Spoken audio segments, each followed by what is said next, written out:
For decades, farmer Thomas Walker has provided food for hundreds of families, only to face a humiliating denial of a loan, solely because of his skin color. Rather than backing down, he ignited a battle that rocked the bank and the entire town.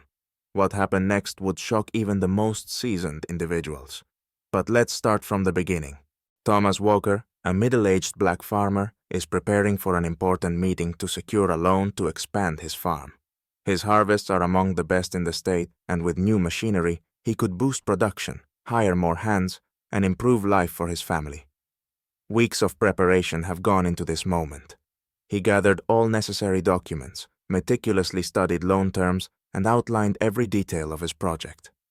As Thomas steps into the bank, he finds the luxurious interior, cool air conditioning, and silence both familiar and foreign. He approaches the counter where Jacob Miller, a young white banker, greets him with a slight, cold smile. Jacob briefly skims Thomas's documents, casting them back on the desk with barely veiled skepticism. "Are you familiar with our lending standards?" Jacob asks coolly, a hint of disdain in his tone. Remaining composed, Thomas explains that his farm is not just profitable, it's a key grain supplier for the state. With the bank's support, he could ensure more stable supplies and strengthen the regional economy. But Jacob's expression suggests he isn't listening. "Look, farmers like you often overestimate their capacity," Jacob interrupts, barely concealing his contempt. "The bank must be cautious about lending, especially to higher-risk clients." Thomas wrestles with the rising anger within him. He knows it isn't his financials or his farm's potential, but his skin color and Jacob's stereotypes at play. Determined, he stresses his years of experience and his farm's success, respected not only by his family, but by the entire community. But Jacob has already made up his mind. He places the documents back on the table, coldly stating, "We won't be able to approve your loan. I'm sure you'll find alternative funding sources." With these words, he pointedly gestures toward the door, signaling the conversation's end. Thomas leaves the bank, weighed down by disappointment and helplessness. For years, he's fought to establish his farm as a respected business, believing hard work speaks for itself. But as it turns out, not to everyone. On his way home, he realizes this was more than a loan rejection. It was a harsh reminder that in people like Jacob's eyes, he'll always be an outsider. Back home, his wife, Sarah, notices his somber demeanor. She silently hugs him, encouraging him to speak. Thomas tells her what happened, and in her eyes, he sees a mix of indignation and pain for her husband. She reminds him that their family takes pride in who he is, and that no Jacob can take that from him. Sarah insists he shouldn't tolerate such treatment, and that he has not only a right, but a duty to fight for justice. Her words fill Thomas with a renewed resolve. He realizes that neither the bank nor Jacob is the final barrier on his path to success, and he's not about to stop now. Back home after the humiliating bank rejection, Thomas shares his pain with his family. His son Daniel, a 20-year-old who proudly works alongside his father on the farm, listens silently, fists clenched in anger. Thomas tries to speak calmly, though it's clear how much it hurts. This isn't just a denial, it's an insult to everything he's achieved. Daniel won't stand for it. He grabs his phone and records a short video sharing his father's story. He talks about how Thomas has devoted his life to farming, how his crops feed thousands of families, and that instead of receiving support, he was rejected because of his skin color. The video spreads quickly across social media, where Daniel emphasizes his father as a symbol of hard work and resilience, who deserves respect, not scorn. By morning, the video gains thousands of views, and reporters start calling Thomas's farm. The story of the loan denial to the state's leading farmer ignites public outrage, with people sharing similar stories of discrimination. A wave of support pours over Thomas. People send messages of encouragement, offer assistance, and some even vow to boycott the bank, demanding justice. Meanwhile, Sarah reaches out to her friends and shares what happened.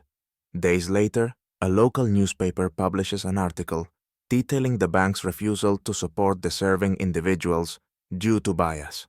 The article spreads rapidly, and public opinion turns against the bank. Many townsfolk, who know Thomas as a hard-working, honest man, rally behind him. Amid the uproar, state representatives take notice. Thomas receives a letter from the state administration, expressing appreciation for his contributions to the economy and offering to include his farm in a government support program, enabling him to access subsidized loans. With these new possibilities and public backing, Thomas feels ready to overcome any obstacle. This support fills him with strength. He sees that injustice doesn't always go unnoticed. Public reaction to Thomas Walker's story grows rapidly, and the bank finds itself at the heart of a scandal. A small protest forms outside the bank with signs reading, "Support local farmers," and "Justice for all," demanding an end to discrimination and a review of Thomas's loan denial. The protest draws journalists who press the bank's representatives with uncomfortable questions. The bank's management, alarmed by the backlash, calls Jacob Miller in for a meeting. At issue is his decision to deny Thomas, despite the farm's evident financial success. Jacob defends himself, claiming he followed standard procedures. But management realizes this is about more than procedures.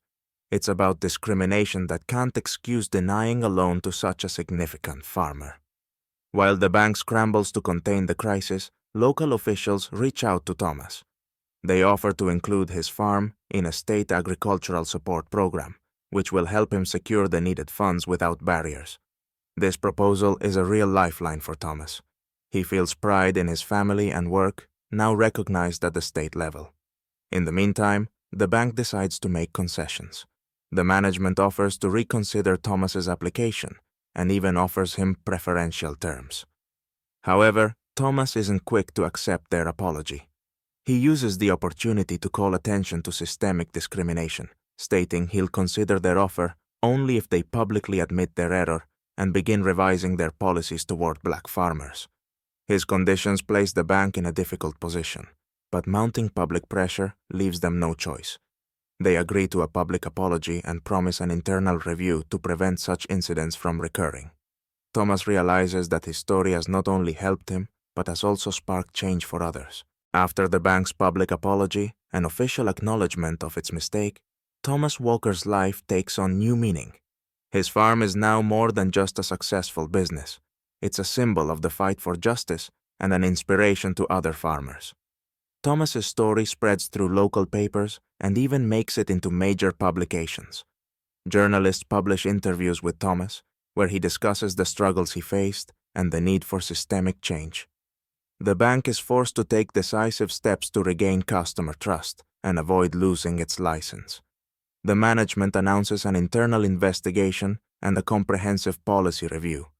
Jacob Miller is temporarily suspended, and his actions are scrutinized by the board.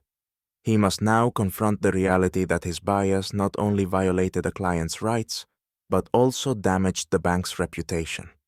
In an effort to save his career and respect among his peers, Jacob publicly admits his mistakes, apologizing to employees and clients for his misguided views and behavior. Amid these changes, spurred by the scandal, state representatives reach out to Thomas. They invite him to an award ceremony to honor his contributions to agriculture and his resilience in the fight for equal rights. The ceremony is attended by journalists, agricultural association members, and many farmers inspired by Thomas's example. The event takes place in a large hall decorated with state symbols and banners in support of farmers. Thomas steps onto the stage amid applause, receiving an honorary certificate and a long-term contract to supply grain for state needs, ensuring a stable foundation for his business and his family's future. Speaking to the audience, Thomas talks about the importance of equality and respect for labor. He reminds everyone that farmers, regardless of background or skin color, play a crucial role in the state's food security. His words resonate with many, including a young black farmer in the audience who says he too faced discrimination, but now sees that he can overcome any barrier. After the ceremony, people surround Thomas, many expressing gratitude for his courage, acknowledging his contributions, and offering support. Among them is a young farmer named Alex, who proudly tells Thomas that his story inspired him to persevere, despite the challenges. Returning home from the ceremony, Thomas finds his family waiting. Sarah and the children embrace him, and he feels a profound sense of peace. By the fireplace, with a cup of tea, Thomas realizes that their shared struggle has led to change, not only for him, but for countless others. His farm has become a symbol of resilience and justice, and the principles he fought for proved stronger than prejudice and discrimination.